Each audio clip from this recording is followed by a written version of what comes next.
حميم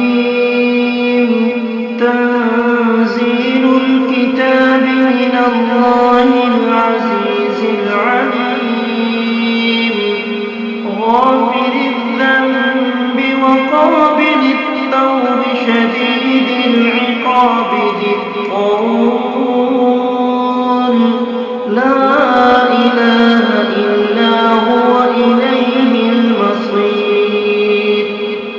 ما يجادل في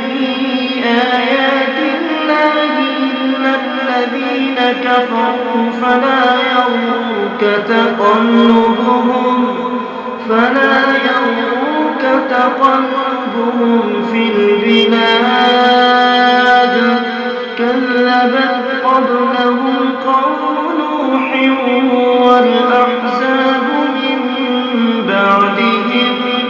من بعدهم وهمت كل أمة